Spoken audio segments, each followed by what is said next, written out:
was a band called Amitri that I started when I was at school, but that only went for like a year and a half or something. We did quite a few gigs and we did all right actually. We put a wee flexi disc out with a fanzine, which was quite a big deal at the time. The 2 guitar players went off to university, so I thought that was the end of it. And then a journalist called John Dingle, who'd released our flexi disc, persuaded me to try and find other musicians. So I didn't think you could do that. I thought bands only existed because magic only happened once or something. I was very romantic about it. So then I put some notices up in some music shops and just advertising for like-minded people. And I met all these just total arseholes, just people that wanted, guys that wanted to be rock singers that didn't have any discernible ability to be anything other than just a clothes source. And then finally, after 2 weeks of meeting people and fruitlessly, I met Iain and we just clicked straight away. And within a week, we were in a rehearsal room writing songs. We don't have a big hole in the middle of Glasgow, we just have a big fucking hole. Iain would play a part and then we'd sort of stick parts together, I'll sort of play along, and then I would take a cassette and write lots of lyrics, and we'd come back and sort of edit it. We always wanted to sound a bit sort of dirtier and kind of more guitar heavy, and the other guys were really good at that. We went to see Texas, I think, and I'd seen them before, and they'd sounded okay, but they basically had that 80s snare drum and voice mix. And I saw them at the Barlands and I was like, who the fuck is doing their sound? I want their sound man, or we want their sound man. But it turned out we ended up on a completely different touring cycle from Texas, so we actually shared Andy Doc for a couple of years. Sitting in the circle yesterday while Dave was voicing the boxes that he was flying with these new Coda things, and I couldn't believe the amount of bottom end that was coming out of these speakers. Yeah, very impressive system. And it didn't actually seem to, I think I turned the PE on it, but he just started all his inputs, sort of had all these spectrum analyses, and he was sort of wandering around with an iPad. And he played about 30 seconds to the dub track, and that was it.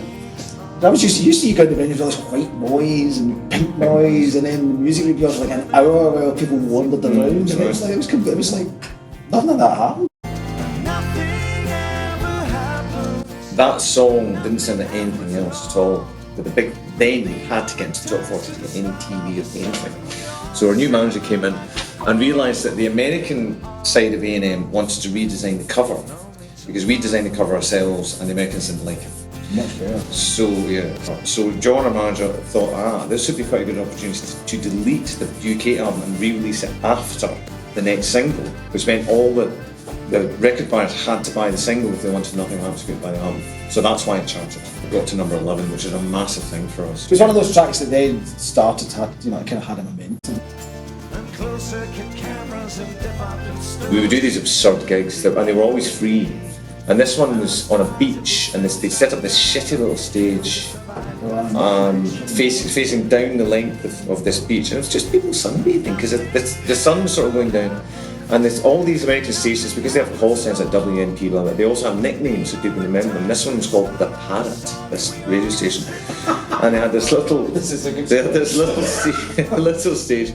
And the stage was lit by like 3 white park cans that were really fucking hot, and a little PA and all that sort of stuff. And they had a little gen for the lights and rig. And they had this inflatable parrot, which was quite big. It was, you could see it. Big inflatable parrot. So we want to say, and within the first song, the breakers blew, everything went off. So we went back on again, and so I played for us. As soon as we hit a loud note, and then something more out the amps, boof, broke down. We did it 3 times. Like, if this happens the 4th time, we're not doing. That's it. We're not doing it again. It's so embarrassing. So we went on, and the guy who was running the gen realised it was the parrot was pulling the power, because it had to be constantly inflated because it had a leak. So we just heard the guy going, "Pull the parrot! Pull the fucking parrot! Pull the parrot!" So the guy went over and unplugged the parrot, and so the gig went ahead. I'll be lonely tonight and lonely tomorrow.